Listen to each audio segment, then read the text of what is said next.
Okay, well this will be day one, and we're talking livestock this week, and that is, I got a lot of content on that, and you may notice that I'm huffing and puffing a little bit right now, and that is because from my perch, or it's that second set of windows in on the house, that's where I sit to have breakfast. So that was my first stop this morning. Actually, no, it wasn't my first stop, but I was out, and then I was doing some stuff, and then I go back in when breakfast is ready, and that was like 8 o'clock. And I'm noticing a bunch of pigs lined up at this fence. And I don't see their heads, I just see their butts. So they're facing away from me, and they're doing something, right? So I know what it is. I've seen it enough times. Something's wrong with the electric fence, and they've stepped over it, and they're eating at the grass at the base of the woven wire.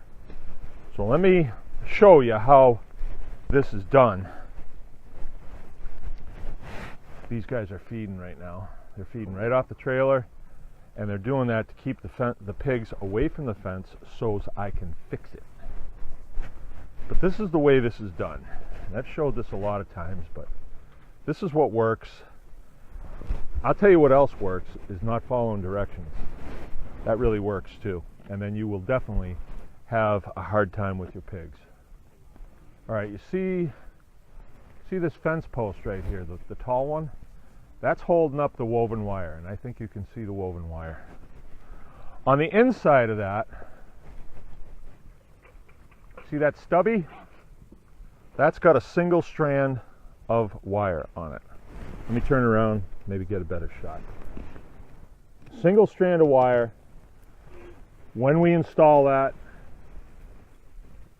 we put it a foot up, a foot off the ground, and a foot in from the fence, standing off from the fence. So then that one strand of electric becomes the primary fence. It's the primary. That's what they're going to see first. That's what they're going to encounter first. And then I have a solar charger over there. I move it around, but it's over there right now. I have two of them actually.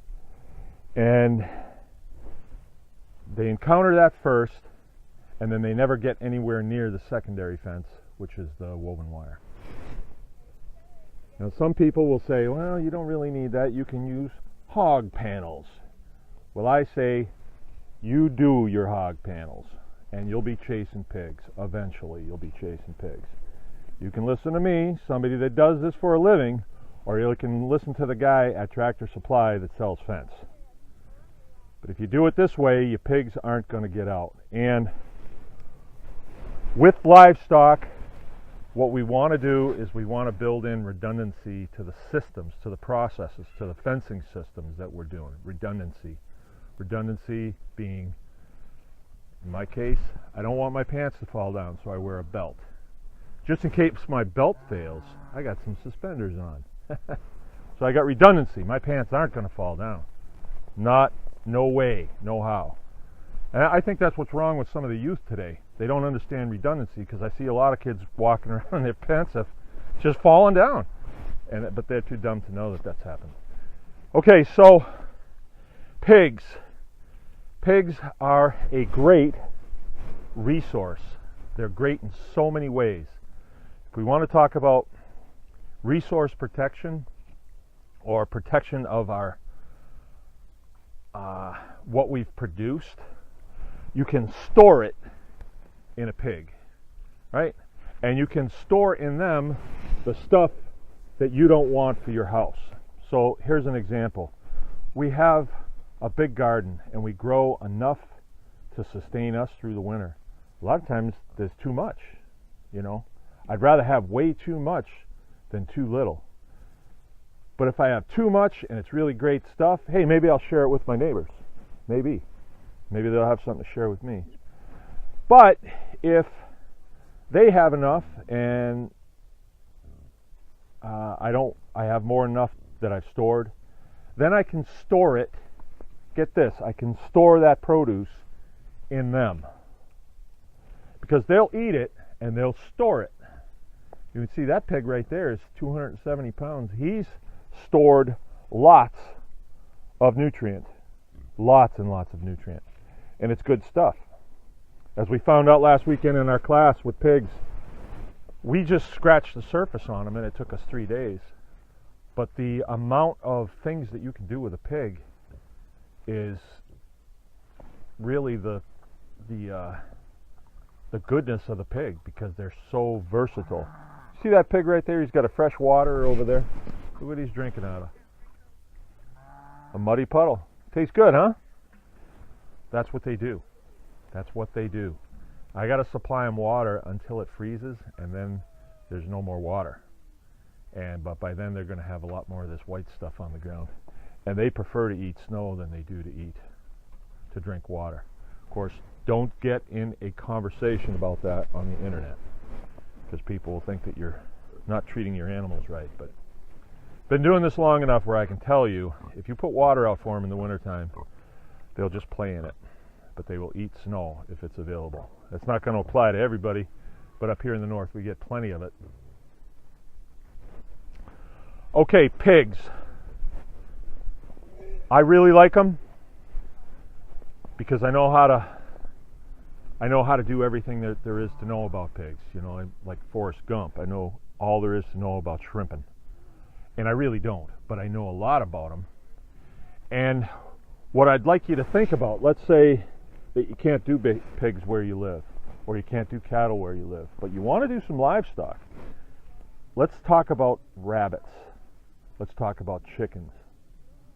They're really good. Even goats are good. You can do them. They don't make a lot of noise, and they will store a lot of energy for you. Now, pigs, we touched on this subject the other night when we were talking gardening in the support call. This used to be a produce area. We used to think we wanted to be produce farmers and take all this fine fare to the farmer's market, you know.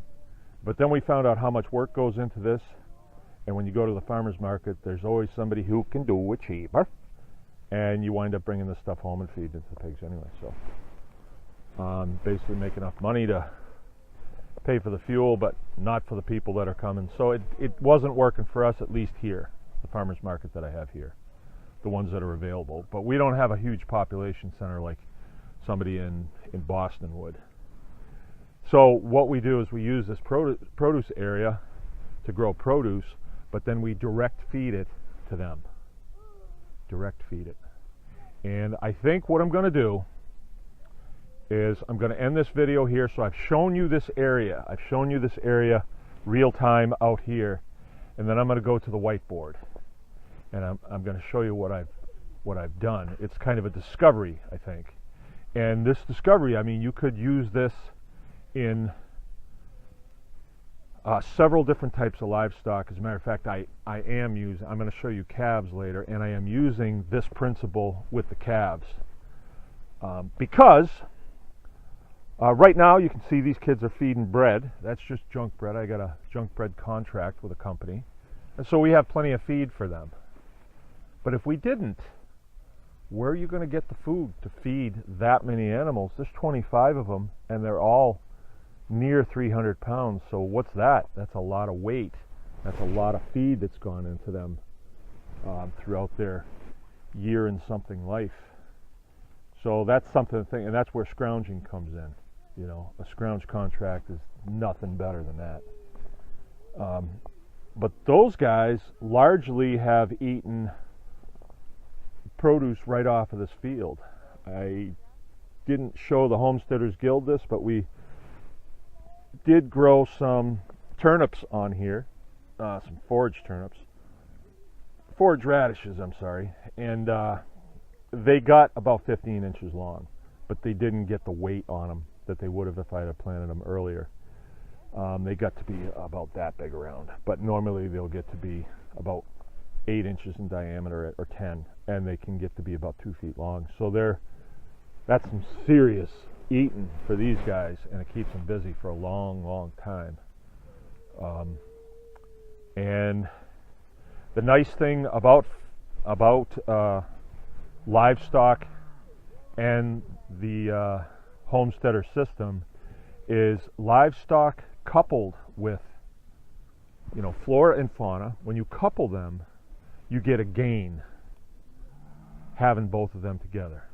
And here's what I mean by that, and I'm going to expound on this a little at the whiteboard. But this soil out here is a living organism, and they're constantly adding to it. They create gut bacteria, and then it comes out and they're adding it to this. And this soil, I can tell you, used to just be a sand pile. There was nothing here. Didn't grow grass even very good. And so that's why I kind of used it, because I thought I could. This is where I was going to grow cantaloupes. I had this great idea. I was going to grow cantaloupes and be a millionaire. Didn't work. Didn't even come close to working. So we did a soil sample, and it was like, wow, this soil is no good. This is sand. This is beach sand.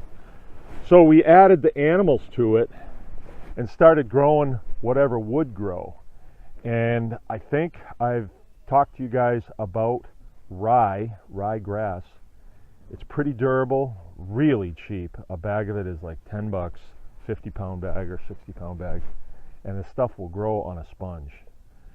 So you can put a ton of it in and walk away from it, and you will get nice growth.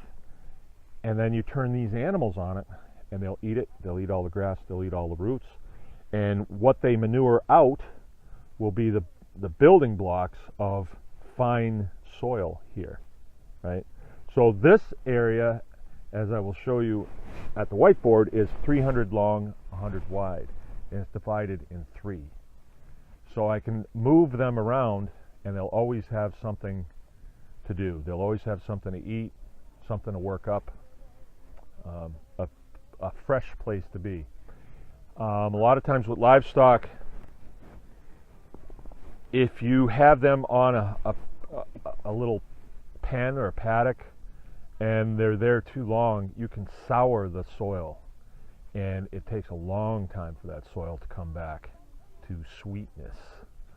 And sweetness, I mean, you should learn after a while how to get in touch with your instincts as a human being, what you were given to ensure your survivability. You have it. It's just not awake in you yet. But you have to work at that. When you're out and about, you're someplace near a forest or something, some virgin ground, pull it back, grab some of that soil, take a good smell of it.